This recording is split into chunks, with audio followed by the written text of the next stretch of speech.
She's still laughing.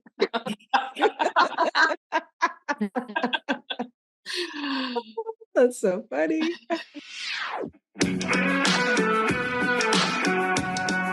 Welcome to 5 Lemons Left. We're the real stuff, the lemons making lemonade. So pucker up, because we're going to be discussing our life's lessons and the nitty-gritty details of our spiritual journeys.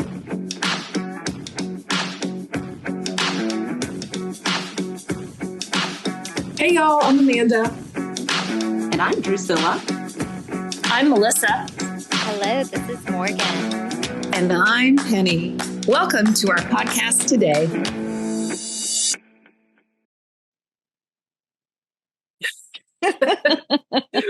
Welcome to another episode. We are so excited to be here, and thank you for taking your time to listen. What I'm claiming today is you will hear what you need to hear. And today, whether you're single, dating, married, love isn't something you chase. It's something you cultivate. Today, we're breaking down how to shift into magnetic energy and how to cultivate that deep connection. Because, love isn't transactional. Love is not a transaction. It's a vibration. So chasing love doesn't really create real connection. It actually creates conditions. Conditional love is fragile, only given when everything aligns perfectly. But what if the key isn't about chasing love? What if it's about becoming what you want to love? Someone who's authentic, whole, deeply confident. Someone who loves himself first and radiates that energy so magnificently, it draws in the same. So Morgan, you got a story to kick us off? Well, I definitely have an example of how this has shown up in my life. It's a meaty story. Where should I begin? Who's involved? Start with what are the characters that are playing in this story? Start from the beginning. Okay. Well, just my relationship with my husband is the story that is coming to mind around this. So we've been together since 2009, and the first 13 years of our relationship, he was an active alcoholic, and it started off less obvious, but I definitely ignored some red flags, and it just progressed to kind of the crescendo, I guess. And so I guess where I was not valuing myself, I like I said, I saw some red flags in the beginning, and he also, though, saw me. I perceived that he was seeing me more so than anyone had ever seen me before. And he was showing me love in ways that I hadn't experienced before. So it was easy for me to overlook those red flags. So in a way, that right there establishes your level of self-worth. If you think you can't have it all. You can take this, but that means you can't have that. You know what I'm saying? So that was one of the ways. Also, I realized in hindsight, of course, hindsight's 2020, that I was losing myself with a capital S in exchange for a partner in a relationship that would just confirm and double down on my identification with being the fixer, the saver, the motherer, the martyr, the victim. So that's kind of a different way of looking at losing yourself, because it was really it was kind of my personality, my identity, that it was affirming that, but it was in exchange of not stepping into my power and my true nature. I don't know if that makes sense. So another way I lost myself was that I would make excuses for his behavior, his drinking. I would lie for him. So like if he had to miss a gig because he was too hungover, I would lie for him because I was worried about how his behavior and drinking would reflect on me. But it wasn't mine to own. And I did us both a disservice by doing that because he didn't experience the natural consequences of his behavior. And then I was shouldering the burden of this all on my own. And it was just compressing down on me and like really sealing in that victim me martyry story. So what else? I don't know. I feel like that's a good start. So your chase was about becoming something to fix him rather than just focusing on yourself. Am I? Yes. Yes. Okay. And then what did that cost you? Like you personally? Well, yeah, it cost my peace of mind. Like I was very stressed a lot of the time. And I was very, it goes back to that making excuses for him. I was very like I couldn't just fully be myself. I don't know how to say it. Like I was afraid to make commitments with people, plans with people, because I didn't know if we would be in a fight that day or if he would be drunk and wouldn't be able to show up. And then I would have to go by myself and make an excuse for why he wasn't there. So there was just so much sacrifice involved, so much. Yeah. And I mean, it cost me a lot of sleepless nights. It cost me, I mean, there was so much good in it. I'm highlighting the bad for the purposes of this conversation, but I just want to throw in that little caveat that, the relationship was not all bad. But those are some of the things that come to mind that it cost me. And how did you feel about yourself? I felt just very conflicted and confused. I felt, that's a good question. How did I feel about myself? I felt like I couldn't fully be who I wanted to be, I guess. Like at a certain point, I really, it propelled me like towards a spiritual path because I was so desperate for something to change, something to give. So in that way, I mean, that was a blessing in disguise. But then once I found that, I even kind of had to keep that separate from him because he wasn't interested at all. And I would try to talk to him about it because it was a new passion of mine and like the biggest part of my life aside from him. And it was something I had to keep separate from him. So just, this kind of when you have to separate off chunks of your life, you just feel fragmented and lonely in a way. And like, I don't know, you feel kind of apart from that sense of wholeness, which is a spiritual quality. You know what I mean? Absolutely. Morgan, so I thank you for being open and sharing this story with us today. But I was just thinking, I know you may not have been as aware as you are today about how you got to the point of attracting him. Like, what was it you were doing with did you feel about yourself? Did you feel like I should be married by now and all of that? Like, tell us a little bit about where you were when you met him. Well, I had come out of a relationship the year prior that lasted about a year and it just didn't go anywhere. Like after a year, I was still like driving over towards where he lived, hoping for an invitation to hang out, like just really not like the confident, strong woman I would like to be. You know what I mean? And So when I recognized that that was not a loving relationship and I ended that relationship, it gave me real clarity. Like I'm on a mission to find my partner. And if they're not interested in something long-term and serious, then I'm not interested. And I'm just going to put that out there from the get-go. So I did that with John Mark and I just didn't even care anymore.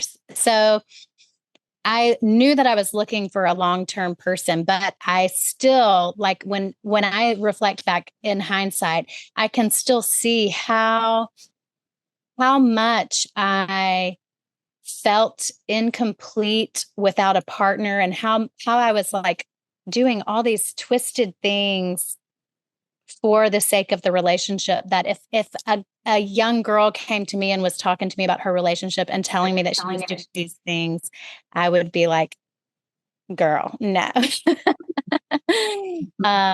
Tolerating and putting up with, so I guess in that way, I wasn't loving myself. And so I attracted in a relationship. And I think I attracted in a relationship because this was an ongoing pattern, this whole being a fixer and thinking that people were projects and that I needed to fix them and save them.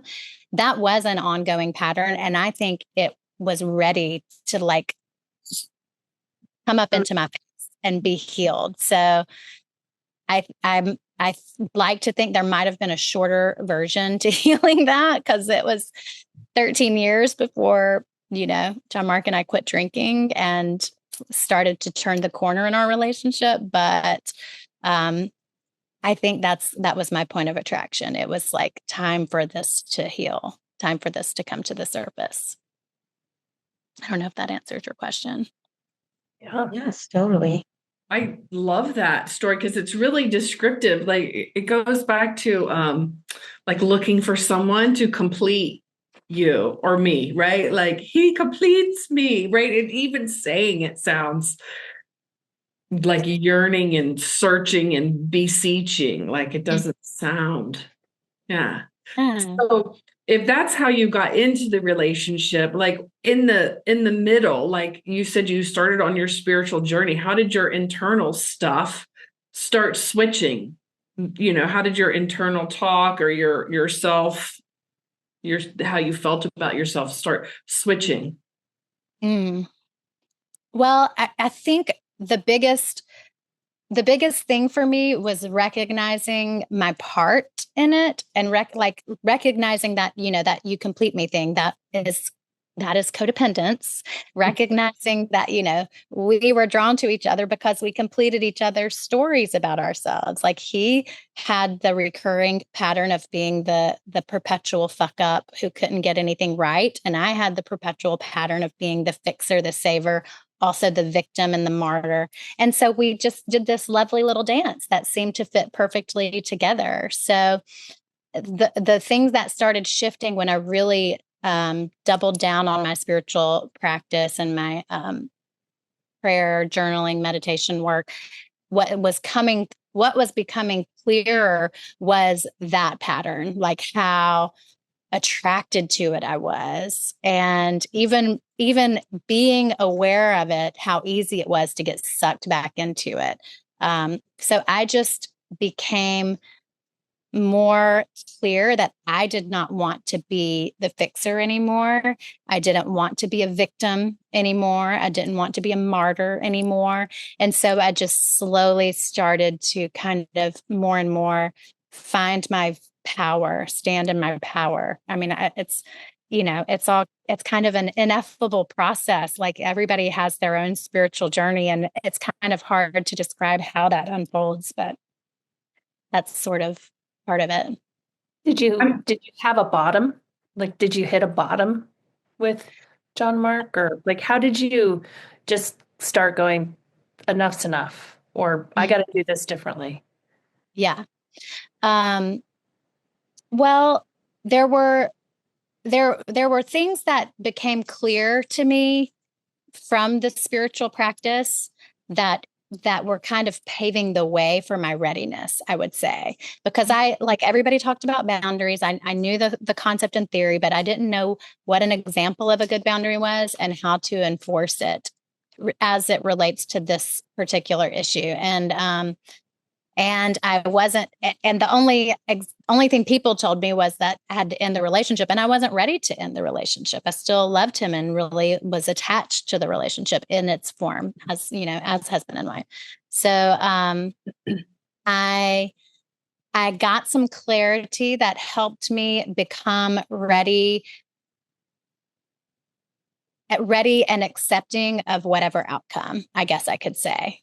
And I could talk about some more about that if we have time, but kind of the come to Jesus, that when everything culminated was we were getting ready to go on our RV road trip that we had been planning for several months. And it was going to be a 4-month-long adventure in the RV with our pets. And I had arranged to get to work from the road for that time. And there was a lot of pieces to put together to make this trip happen. And he was completely unavailable to help because he was battling this demon of addiction. And he had kind of gone on a bender. And his words was he was tapering off, which meant he was drinking every day, albeit a little bit less than the day before. But every day he was some degree of drunk and trying anyway. So that was just adding to the stress of trying to get ready for this road trip without any support or help from my partner. And the day before we were set to leave, he went to run an errand and then fell off the radar. I couldn't get a hold of him on the phone or anything. And he showed up a few hours later and he was hammered again. So all of that literally weeks of tapering off, quote unquote, tapering off, just up in smoke in an instant the day before we were set to depart. And not to mention, he had been to the ER twice in those couple of weeks. I had taken him at his request. I had taken him to a rehab center once and he checked himself out an hour. So all of this as we're preparing for our RV road trip. And then he shows up hammered the day before we're set to leave. And in that moment, it's like I had an out of body experience. And Holy Spirit just took over. And it's like the boundary came through clear. And I just said, okay, that's it. No more alcohol in my home. No more drinking in my home. No more drunkenness in my home. So you can't come in. You can't stay here. So I can take you wherever you'd like to go, but you're not welcome here. And that was the turning point. Wow.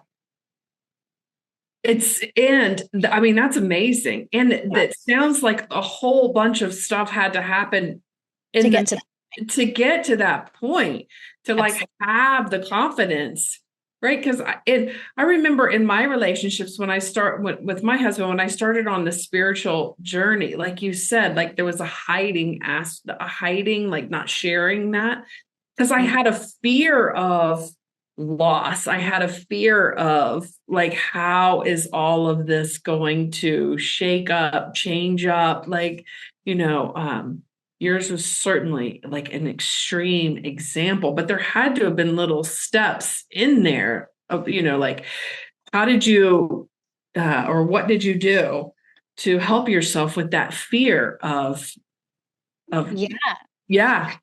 Well, I mean, okay. So A Course in Miracles says healing doesn't take time. So this could have been an instantaneous process. For me, it took a lot of time. I mean, I started studying A Course in Miracles in 2016. It's 2025, John Mark, and I have not been drinking for the past 3 years. So I don't know, do the math. It took 5-6 years to get to that point. Yeah. But my intention and my willingness to heal my mind about this and coming back over and over again to not seeing John Mark as broken and needing fixing. I had to remind myself of that constantly because the temptation presented itself almost daily, if not, more than that. So not seeing him as broken and somebody who needed fixing, and recognizing that like I was loving a version of him that existed in an alternate reality, maybe existed in a different timeline, maybe a future version of him, or I was not accepting who he was showing me that he was. And people can feel that energetically. So, like, getting real clear about how I was sabotaging the situation subconsciously in the background, because people feel when you're not accepting them for who they're showing up to be. So, when I realized that, okay, this is who he is choosing to be, and this is not who I want to be with, someone who's an active alcoholic. It was kind of like this whole rearranging of the way I was thinking about things, because it's not the way we're programmed to think about things. Acceptance, I guess, it's Melissa's favorite topic, learning to accept him for exactly who he was choosing to be, learning to accept whatever outcome was the highest and best, and giving up thinking that I knew what was the highest and best, and being willing to let go of my attachment to the relationship. I had to come to that point where I was okay if we stayed together, and I was okay if spirit guided me that it was better that it dissolve, even though that was not my preference. That takes a lot of courage, Morgan. Wow. A brave story. Yeah. Yeah, it really is. That was tough. I don't wish it on anybody, but I know everybody has their own version of, their. Mm-hmm. Of course. Or chasing. And so how now do you, how do you celebrate, like this is coming out on Valentine's Day. How do you celebrate your love? What do you do to show your love in your relationship now? Well, I think one thing that I do is I show up more authentically. I don't hide or mask as much as I used to. Like, I'm more fully in my spiritual path without keeping it in a closet or a separate compartment. And I don't, somewhere along the way, things shifted with John Mark too. Like, he's more supportive and more accepting of that aspect of me.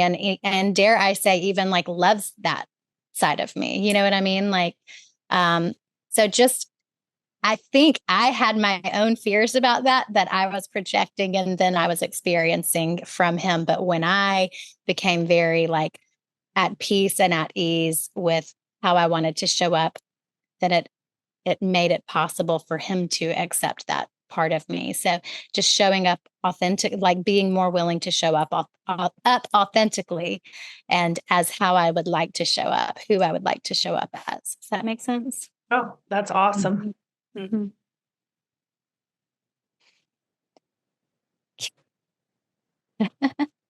So since our topic is about love today, I want to know, was there a breakdown of that at any point? Like, did it break and you had to bring it back together? Did the intimacy change like throughout this process?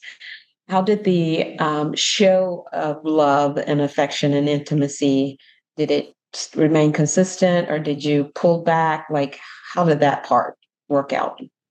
Well, it was fragile in the beginning. Like, he took some time away. He was living with his mom for a short period while he dried out. And then when we got back together, he was very, very freshly sober and did it without any treatment program or AA or anything. And so it was just a very delicate ecosystem. And he was hurt by the fact that I told him, like, this or I'm out and no pressure. You choose what you want. And even though I did it from a place of love and I felt very clean about it, it was hurtful. He received it as hurtful. And so there was a lot of repairing that needed to be done, but we both rose to the occasion and like proved that we wanted to be in this relationship together. And so I don't know a clear answer to your question other than we just showed up for each other every single day and worked through the shit that came up every single day. And, alcohol stays in the body for months after, especially for someone who's been abusing it for a long time. I mean, it can be a year or even 2 years before they're like equilibrium and mental stuff gets all leveled back out. So, it was those first, 18 months after he quit drinking weren't a cakewalk. Like there was a part of me that thought he's going to quit drinking and everything's going to be wonderful. And it wasn't. It was just, love is a choice day after day, every single day. Yeah.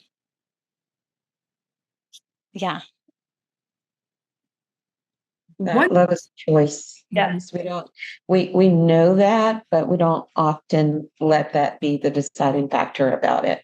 I heard this lady say something on Instagram the other day, and it's like really simple, but it was like, it just resonated with me so much. She said she was talking with her aunt and her mom, some of her mom's sisters, and some of them had been married 3 or 4 times. And then there was one that had been married maybe 40, 50 years or something. And she thought, oh my God, you and your husband must really, really love each other so much. And they all just laughed. And then she ended up saying, or we just decided to put up with each other's shit a little longer. Right? I mean, right? It's just a choice. It's, yeah. I'm glad you said that, Morgan. It's a choice. Yeah. And A Course in Miracles in the Manual for Teacher, it talks about the different types of relationships. And then it talks about them as 3 different types, like the people that seem like chance encounters, like you pass them on the street or in the grocery store, is one type. And the people that come into your life for a short period of time or for, a set period of time, and then for whatever reason, they're no longer in your life. And then people who are in your life for life. And the only reason people stay in your life for life is because there is learning that can be done. That relationship fosters learning and healing. And so really, as long as somebody's triggering you, they're helping you heal. They're helping you learn. They're helping you wake up. And yeah, John Mark and I definitely still trigger each other. So we still got a lot to learn from each other. But there's a lot of joy and love and, all the stuff in there too. It's not just learning and triggers. Well, we started off this conversation, like kind of talking about like the magnet, like what you attract. And it's so interesting. Like, so what I heard, Morgan, was like in the beginning, like you attracted what you thought you were missing, right? And then you went through a process of feeling more at peace with really who you were. And that it took 5 or 6 years, that process, you said. So it wasn't like just night and day. And then you became who you were completely, enough where that your magnet was like, this is the power of who I am. And that really exploded into your relationship with your husband. And it just happened to manifest that, he quit drinking. And like, I'm really sitting here wondering, like, if you didn't have that power of your wholeness, if you weren't showing up like that, could John Mark have ever like quit drinking the way he did? Like, if you were still waffling in your vibration, I wonder how that would have been different. It's just so interesting to see that and to think about that. And, even, like, how does it apply to other areas of your life? So not just a relationship and not just Morgan, but like, have you seen any relationship really expand vibrationally because you changed. Sure. Yeah. I've told this story before where my husband and I were young and he needed to change a lot. Okay. And so I Call him. I know you. I totally really needed to get his shit together. Yeah. And so I scheduled, I was going to this therapist who was an ex-monk and he's very spiritual and I love him. And I told my husband, come with me because he's got some things to tell you. And so we get there and we had this conversation and they hit it off. They are just best friends, right? And so they hit it off. And as we were leaving, the therapist looked at me and said, Melissa, make sure you schedule an appointment for next week. Mother, this is about him, not me. And I was like that. I was so desperate to feel loved that I would have been anything that he needed me to be. I would have taken any scraps I could. I just needed to feel loved. And I've never thought of this till this moment. What was that like for my husband? I'm sure he got a lot of his needs met. Like what, I wonder who he thought I was, so it wasn't until I really started realizing I deserved more. I didn't deserve the scraps that anybody gave me. I deserved more. So that's when my story started changing. That was with my spiritual progress too. Yeah. I think one thing to note, and what you just said, Melissa, my pastor says this all the time. It's so sad that most people don't get to, it breaks apart there where you figured out what you need and the other person doesn't rise to the occasion. So you get to live the rest of your life with the love of your life because you both had a choice and you made the decision to stay. Right. And most people don't do that. So it's not as if anybody else's marriage was any worse. They just decided not to stay. And he's like, people don't stay through the good part. They don't stay to get to the good part. So yeah, just thought I'd mention that. And I just told someone just last week, I'm 54 and we got together when I was 20. And so, we have to recommit all the time. Like it's just because we've gone through all these phases and ages and hormones and, we're always in different places as time goes on. And so, sometimes I have to wake up and be like, okay, let's do this another day. It's that quote, to love someone is to attend 1,000 funerals of who they used to be. You're always both becoming new people and learning how to love yourselves and learning how to love each other. Penny, you looked like you wanted to share something. Oh, I was just gonna, this has been a really inspiring story, Morgan. Thanks for sharing it. Great questions, Amanda, Melissa, and Drusilla. And I think that I would like to just share some, we've all tips on how to move forward in your life. We've all done an incredible amount of self personal growth and self-discovery and self-inquiry. And so I was thinking that maybe it would be a good idea for us just to share, like, what were some of the touch points that, that helped us on our journey, that we can pass on. I mean, and we're all married, but there's a lot of single women out there that are probably listening to this too, I hope. And, that you might be struggling to find the love of your life. And wondering, what's going on. And, first of all, you could do the Course in Miracles lessons. They are being very powerful for the 5 of us this time through this year. And then there's a really great book, Calling in the One by Woodward Tomas. And it's really about everything that Morgan was talking about, that she had to call in her own true love for herself in order to have the courage and the strength to stand up and say, hold it, this is not working for me. And so she had to do a lot of inner work before she could speak her truth. And so it's a really great book that you can read and work through all the lessons that are in there. And it'll just, it could have some insight for you.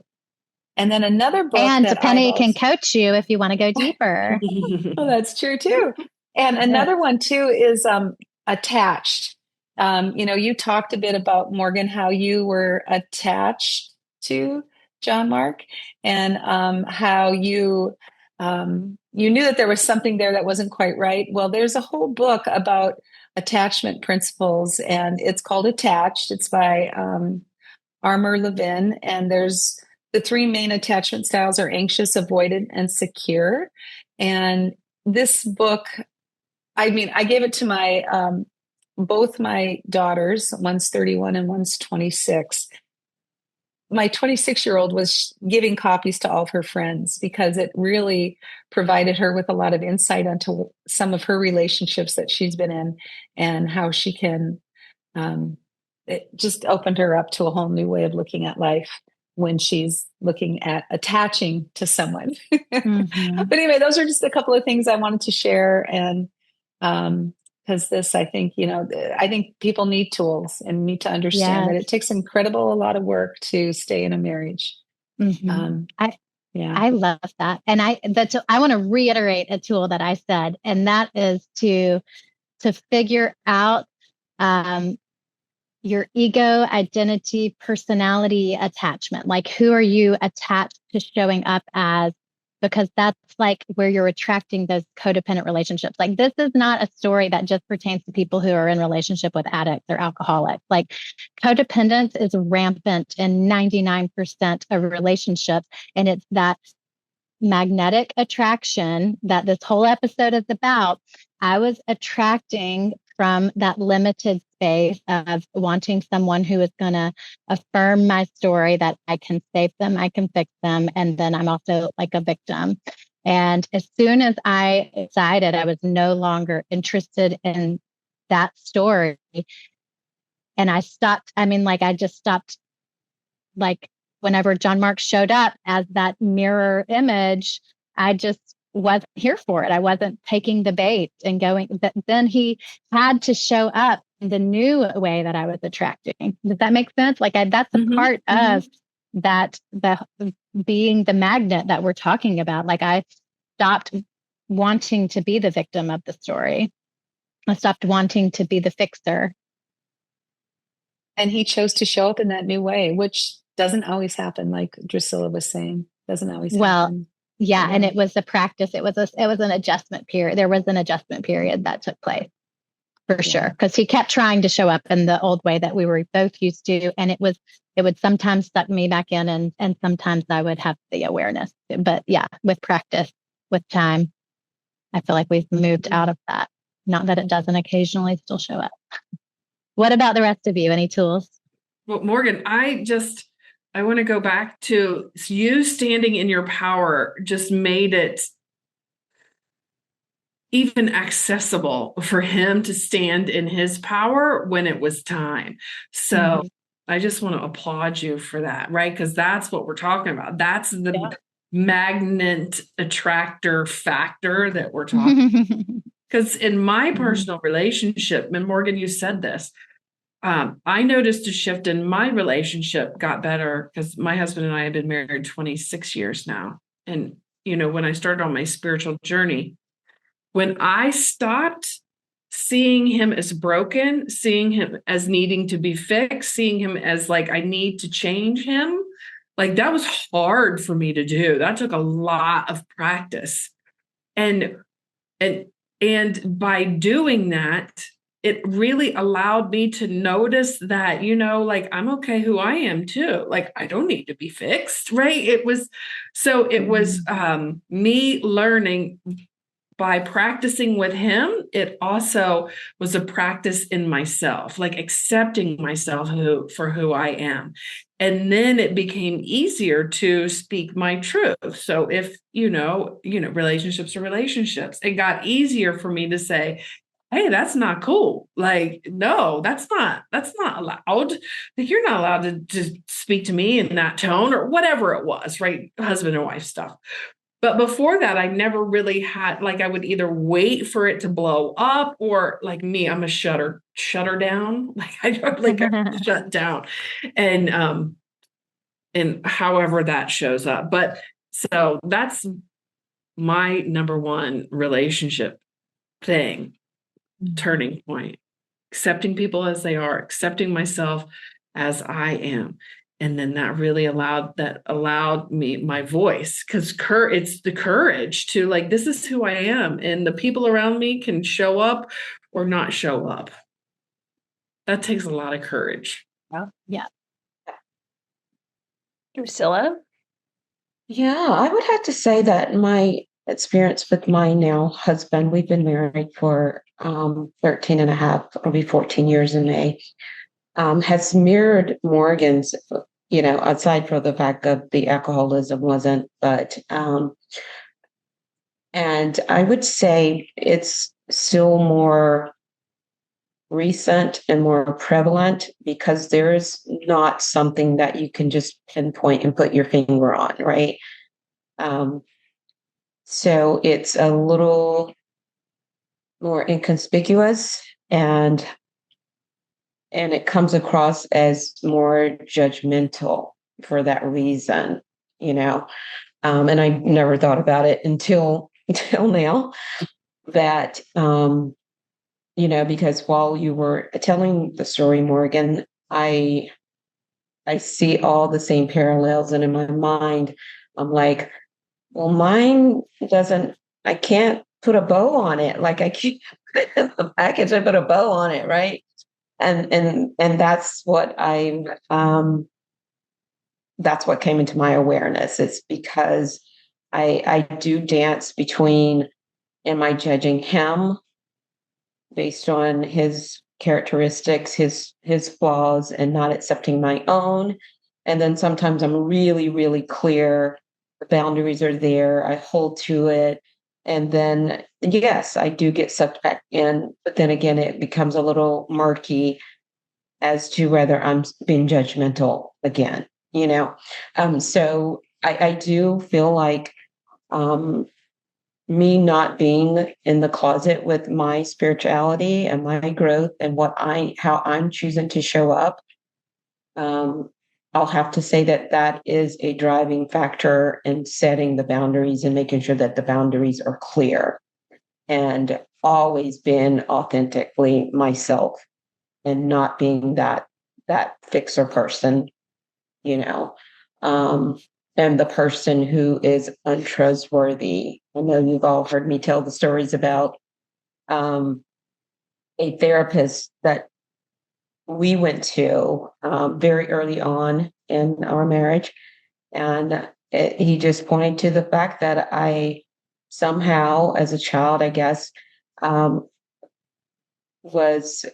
grew up with a lack of trust of specifically men, and he was very untrustworthy. And that's attracted us to each other, And so, so that's been an ongoing battle in our marriage. And so it's still some very tricky places to work through, for sure. Sure. That's how it is in every marriage, I think. Everybody's got we're each other's teachers, right? And that's part of the attraction. To recreate the scenario so we can heal something. It's not necessarily 100% healthy, but it is that magnet thing. And I would say my work has been a lot on codependency, a lot on inner child work, like reparenting myself and showing myself that it's safe. I'm safe and I'm okay without having to chase love. It gets someone else to make me feel okay. And then I think the third thing, well, lots of work, lots of work. But the third thing that I remember specifically is making a decision that I was going to do what I wanted to do, and that he could either come with me. And I used to say, get on my train. You can either get on my train because my train's pulling out of the station, or you can stay here. And that's okay. I kind of like Morgan did with, like it's okay if you choose to do you and do your drinking and everything, but I am going to continue on with my life. And I think that was a wake up call for him, like, oh, her life's not revolved around my life. So it was That's huge, Melissa. I Yeah. love the way you put that. Yeah. And I've told friends, I've told my children, I'm like, this is what I'm doing. You can get on my train or you can stay in the station. And it really is kind of that like loving and accepting with open hands, and also letting them know, come with me if you want. I'd love it. But if that's not what you want, that's fine. So that was, Yes, just like with your mother at Thanksgiving. yes. So, yeah, those are my. Well, I know we're close to time, but could you give us an example of that reparenting work you mentioned? Because I feel like that can be very ambiguous, like how to begin with that. What does that look like? You know what I mean? Sure. Well, just I would do a lot of work just reminding myself that let's say I'm 40 years old and I am safe today. And the rug is not going to be pulled out from underneath my feet. I don't need to like shuck and jive my life and find the ways that I'm going to be safe and someone to stay with me and be by my side and to make myself safe. So I would just keep saying those things, keep showing up with myself saying, it's going to be okay. We're going to make it through. We're safe now. It's all good. And those kind of things. And I also worked a lot with inner child therapists for that.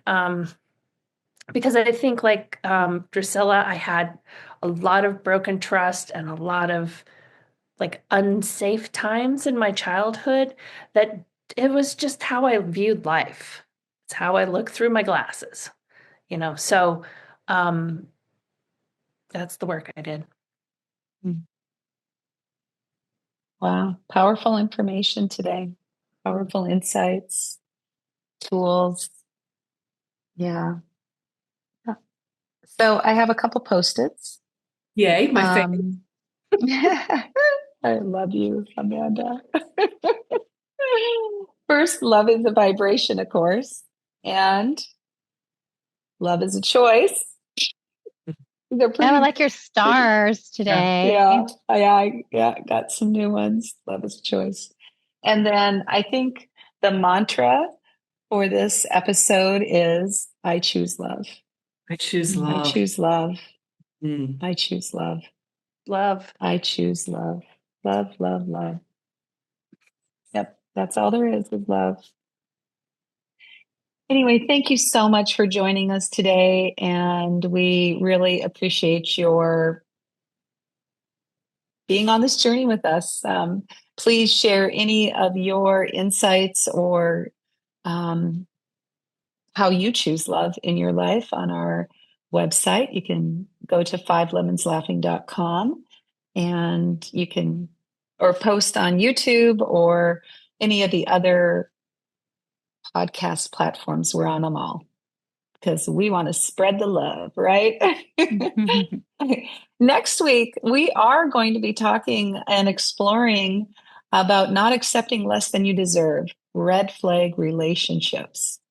So I invite you to come back next week and listen in and see what we have to share about red flag relationships. And so with that, thank you so much for joining us on this sacred journey of self-discovery, self-acceptance, and most importantly, self-love. Have a really beautiful week, everyone. Bye. Bye. Bye.